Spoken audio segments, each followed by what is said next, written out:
Kita lihat Yusuf alaihissalam. Ada satu rahasia.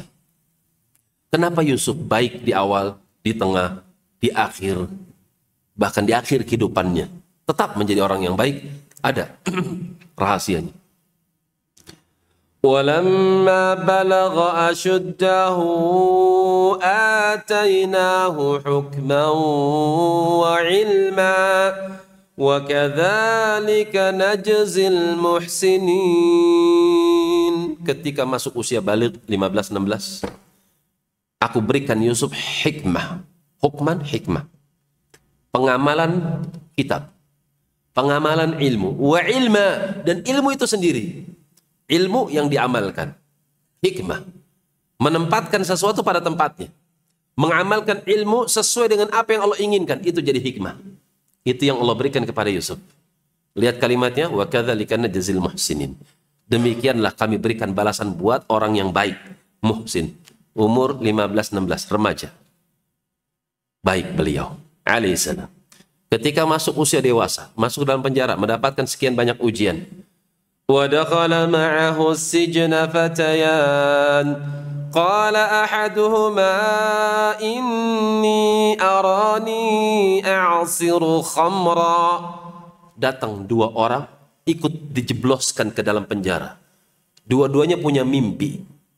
Yang satu bermimpi dan mimpinya itu berulang.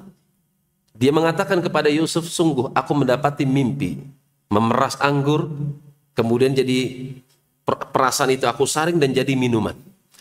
وَقَالَ الْآخَرُ إِنِّي أَرَانِي أَحْمِلُ فَوْقَ رَأْسِ خُبْزًا.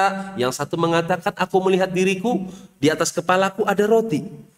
فَتَأْكُلُ الطَّيْرُ مِنْهُ. Kemudian datang burung dan mematuk roti yang ada di kepalaku. نَبِّئْنَا بِتَأْوِيلِهِ إِنَّا نَرَاكَ مِنَ الْمُحْسِنِينَ. Sungguh kami dapati engkau dalam keadaan muhsin.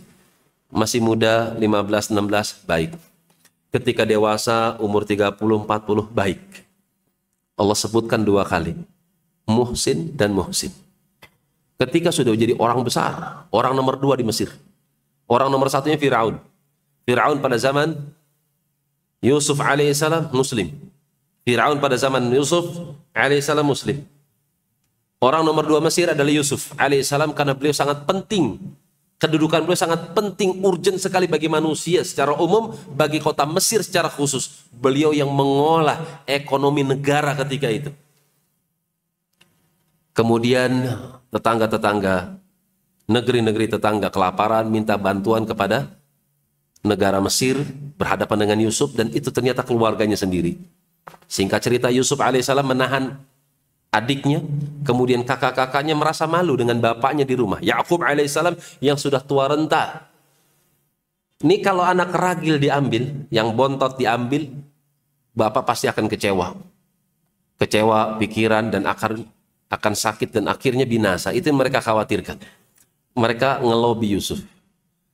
قالوا يا أيها العزيز إن له أبا شيخا كبيرا.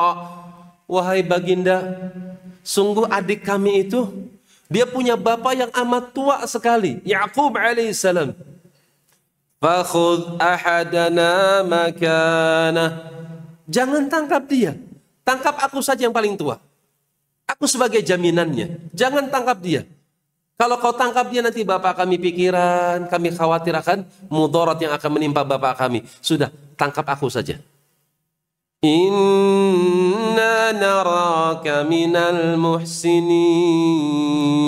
Sungguh kami dapati engkau dalam keadaan muhsin. Kamu orang baik. Muda, dewasa, tua, selalu muhsin, muhsin, dan muhsin. Yang nyebut Allah. Bukan siapa-siapa, tapi Allah yang menyebutkan tentang Yusuf alaihissalam dengan 3 kali sebutan muhsin, muhsin, dan muhsin. Dan ketika di akhir kehidupan, beliau meminta kepada Allah. Apa doanya? Tawaffani musliman wa alhiqni bis salihin. Ya Allah, wafatkan aku sebagai seorang muslim dan kumpulkan aku bersama orang-orang yang salih. Kenapa kok bisa seperti ini? Kita kembali kepada ayat yang pertama. Supaya antum bisa menjadi orang yang muhsin di awal, muhsin di tengah kehidupan antum, dan muhsin di akhir kehidupan antum. Muhsin ketika antum lemah, tetap muhsin ketika antum kuat. Muhsin ketika antum miskin, tetap muhsin ketika antum kaya. Apa sebabnya? Ayat yang pertama kita baca. وَلَمَّا بَلَغَ أَشُدَّهُ آتَيْنَاهُ حُكْمًا وَعِلْمًا. Nih sebabnya. Antum terus duduk di majelis ilmu. Antum belajar ilmu. Setiap ilmu yang antum dapatkan, antum amalkan. Supaya antum memberikan hikmah pada diri antum dan hikmah buat keluarga antum. Antum akan dijaga sama Allah Subhanahu wa ta'ala, disebabkan karena ilmu yang antum amalkan. Karena itu Nabi SAW di antara zikir yang beliau baca ketika subuh, Allahumma inni as'aluka ilman nafi'an. Duhai Allah, aku minta kepada Engkau ya Allah, ilmu yang bermanfaat, yang diamalkan.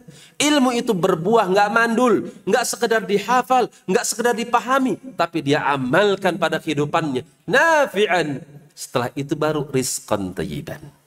Rizki yang baik.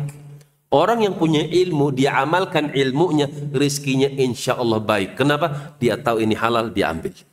Dia tahu ini haram, dia tinggalkan. Jangankan yang haram, yang syubhatnya dia pinggirkan. Jangan. Rizqan thayyiban. Wa amalan mutaqabalan. Dan amal yang diterima. Bagaimana tidak?